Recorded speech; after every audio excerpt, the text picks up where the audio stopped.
Hola, vamos a hablar sobre el tema del liderazgo. Nos importa sobremanera, cuando empezamos a hablar sobre liderazgo, considerar dos ideas fuerza.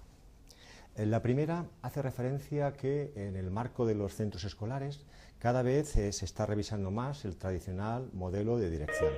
Vamos incorporando de una manera sistemática nuevos puntos de vista, de tal manera que incorporamos unas opciones que contemplan el liderazgo de una manera más amplia.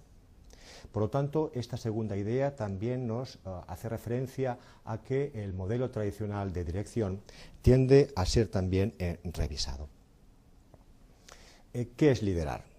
De una manera muy sucinta podríamos decir que liderar no es dirigir estrictamente.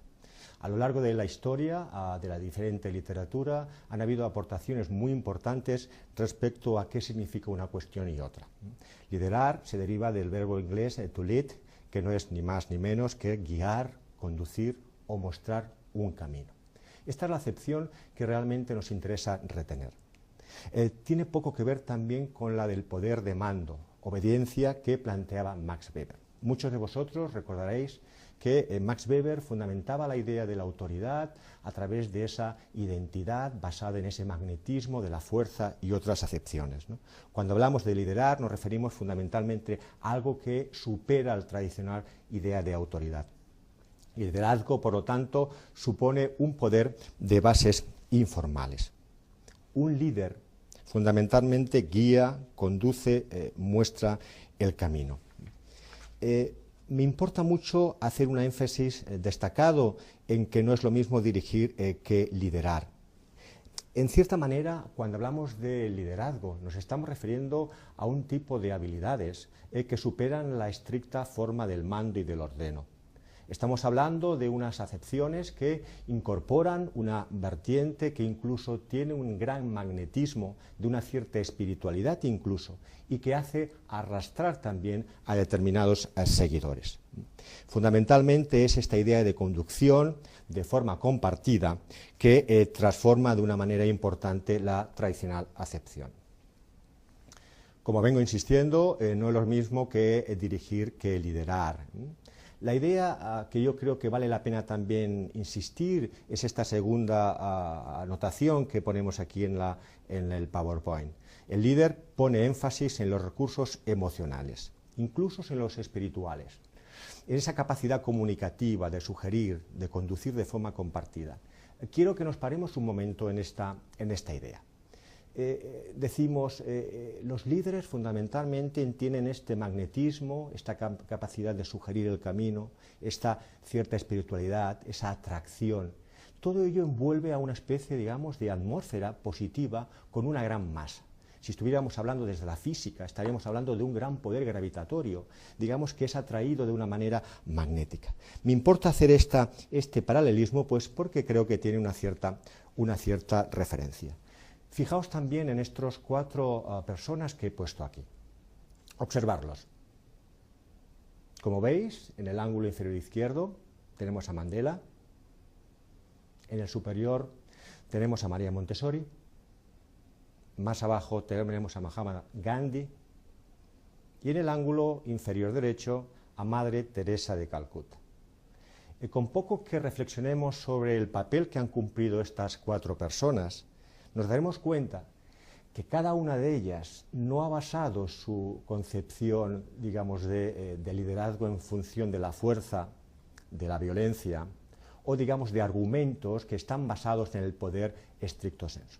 Son ejemplos que yo creo que irradian de una manera importante a qué nos estamos refiriendo. Cuando hablamos de liderazgo de una manera general, podemos tener unas ciertas acepciones respecto a la continuidad o no de compartir esta idea. Pero cuando nos concentramos en la idea de liderazgo en la sociedad del conocimiento, yo creo que podemos reflexionar alrededor de algunas otras formulaciones. Por ejemplo, nos estamos dando cuenta, en este siglo XXI, que cada vez hay mayores presiones por los procesos de cambio.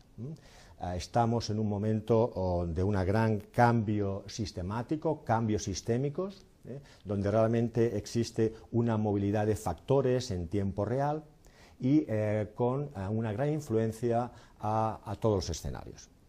La segunda idea que contemplamos también es que el viejo papel de la escuela centrada en instruir ha perdido atractivo. Parémonos también un momento en esta idea. Esta idea es una idea motriz, importante, que activa nuevas formas de ver, nuevas formas de enfrentarse a los problemas y nuevas formas de ofrecer resultados y soluciones. No es suficiente con instruir, tenemos que ir más allá, tenemos que tener esa capacidad holística, integradora, de poder integrar en un gran proyecto comunitario lo que son los diferentes servicios que podemos ofrecer como organización. El tercer elemento, que creo que también tiene una importancia destacada, hace referencia al aumento de la movilidad. Escenarios cambiantes, de incertidumbre, de las nuevas demandas del entorno. Muchos de vosotros seguramente habéis leído mucho sobre sociología de la educación, de la pedagogía, incluso sociólogos, pensamientos y demás. El siglo XXI se caracteriza con frecuencia por una percepción que hace que todo esté en movimiento, que realmente los grandes asideros que habían conformado el siglo XIX y el siglo XX están cuestionándose. Hay ese gran aumento de la movilidad, no solo demográfica, sino también de actores, de objetivos, de medios, etcétera, etcétera. Todo esto hace que nos obligue a ir un poco más allá. Cuando hablamos de contrastar los diferentes tipos de estilo, podemos poner un ejemplo dual. ¿Cuál sería el liderazgo tradicional y comparado con el liderazgo democrático? El liderazgo tradicional, como apuntamos, se fundamenta, como es evidente en esta presentación, en una postura vertical y central. Es el tradicional modelo top-down, en el sentido de que desde arriba, desde la jerarquía, desde el ángulo, desde el vértice superior, se determinan determinadas indicaciones que se van ejecutando e implementando en el mejor de los casos. Desde el centro, como podemos ver, el líder irradia esta estructura, los mensajes, los pasos y los objetivos. La otra opción es el liderazgo democrático. El líder es participativo, dado al debate y a la decisión en grupo, al que anima y asiste. Entiéndase que el concepto de democrático no supone un planteamiento de que cada elemento tiene un poder determinante. Cuando hablamos de la función directiva, evidentemente estamos hablando de que es el director en el que es el responsable máximo de rendir cuentas delante del claustro, del patronato o de la sociedad. No estamos hablando, por lo tanto, de la idea de un voto, una persona, sino de una perspectiva integradora que intenta fundamentalmente incorporar esa visión compartida o comunitaria. ¿Cuál es el mejor? Parémonos un momento. Si nosotros nos dejamos imbuir por las tendencias que observamos en las sociedades avanzadas, en estas poliarquías complejas, podemos pensar de entrada que el mejor es el segundo, pero no necesariamente es así.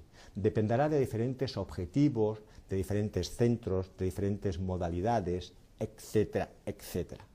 Por lo tanto, estamos hablando de cuestiones que va a depender en función de la determinada estructura. Grosso modo, podemos decir que las tendencias se dirigen mucho más a lo que es este liderazgo compartido, democrático, abierto, integrador, que no tanto al primero, pero no quiere decir que uno sea mejor que otro en todos los escenarios. Liderazgo pedagógico. El director del centro, de los centros escolares, los líderes que se mueven en estos escenarios, nos importan no solo que sean capaces de tener esa gran imantación de atracción, sino que también sean fuerzas motrices que estimulen la cohesión interna en el proyecto compartido, que sean capaces también de estimular la innovación y el cambio en estos modelos movibles, cambiantes, exigentes, mundializados, que haya una orientación al mercado. Me voy a parar sucintamente también en esta idea. Orientarse al mercado no es ni más ni menos que orientarse al cliente, que orientarse a la persona a la que servimos.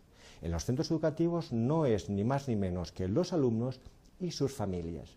La orientación al mercado es fundamentalmente esa orientación de servicio y por lo tanto nos importa también comprender ese tipo de dinámicas. El enfoque estratégico supone tener una visión continuada, una visión a largo y a medio plazo que vaya más allá de resolver los problemas de una manera inmediata. Y expandir la cultura de la calidad. Lo que no tiene calidad perece. Me importa mucho también reforzar esta idea porque cada vez más debemos tenerla presente en nuestras dedicaciones profesionales. La idea fundamental cuando hablamos de liderazgo hace referencia al liderazgo transformacional que empezó a apuntar Bernard Bass en 1985. Él ha sido un gran promotor de esta idea, de este liderazgo de cambio que incorpora una visión diferente. ¿Qué determina esta idea? Fundamentalmente algunas cuestiones que me importa destacar. A. La idea del carisma. El líder transformacional es una persona carismática, con esa capacidad de comunicación, de empatía, de cercanía, de ser capaz de arrastrar, de seducir, de gestionar conflictos, de hacerlo de manera proactiva, integradora. Es muy importante este papel. Segundo, consideración individual. El líder realmente tiene una atención pormenorizada para cada miembro de la estructura. Esto no supone que se vaya a tomar un café con cada uno de ellos, ni que comparta las comidas, porque con frecuencia encontramos estructuras complejas, grandes y numerosas. Supone que tiene una cercanía, tanto simbólica como física. Esta idea de que cada miembro que forma parte de la colectividad se sienta importante. Para el líder es importante que las personas que trabajan en el proyecto no se sientan un número más. La estimulación intelectual. Fundamentalmente lo que procura es intentar ser ambicioso en lo intelectual, proyectar esa idea de nuevos enfoques para viejos problemas, intentar ser creativo, intentar sobre todo ver desde ángulos diferentes, desde poliedros diferentes, cuáles son los enfrentos que tiene los diferentes problemas. Inspiración, la idea de un proyecto optimista. Fijaros de una manera importante cómo nos llega a atraer las personas que tienen una sonrisa, que son capaces de transmitir actitudes positivas.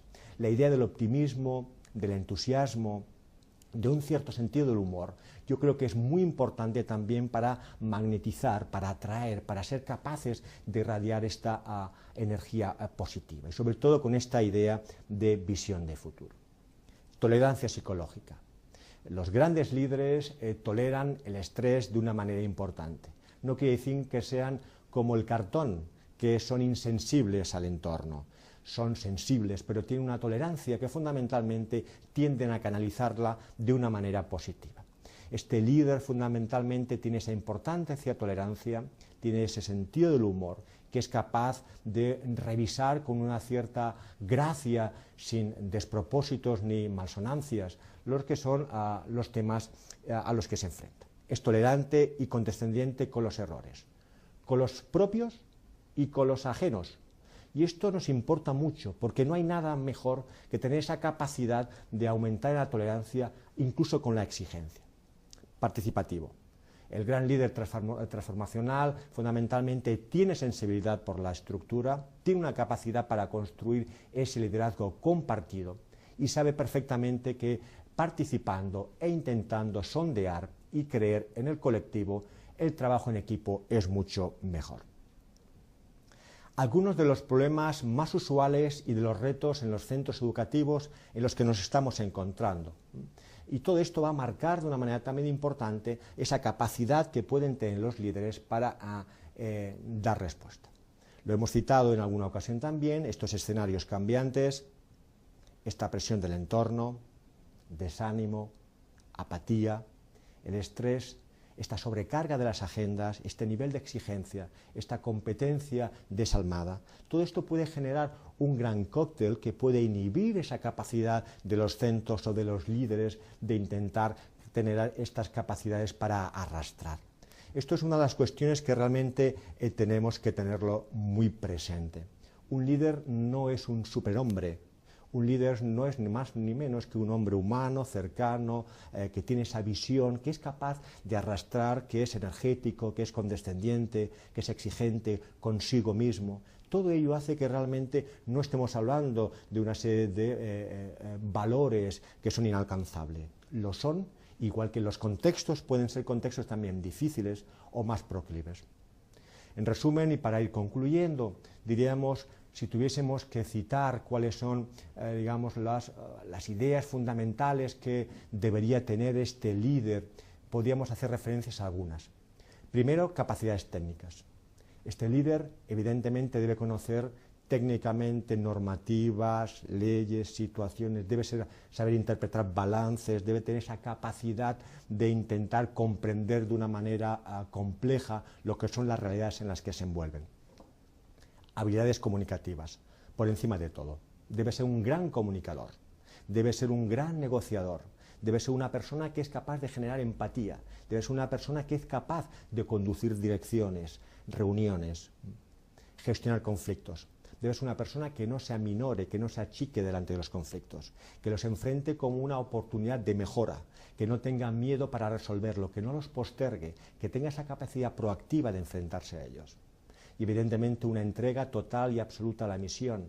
Estamos hablando fundamentalmente de aquel líder que es capaz de enfrentarse para superar obstáculos, que dedica energía, tiempo, que dedica recursos, que confía en lo que está haciendo, que intenta transmitir esa idea, que le pone pasión y que le intenta dedicar de una manera muy importante.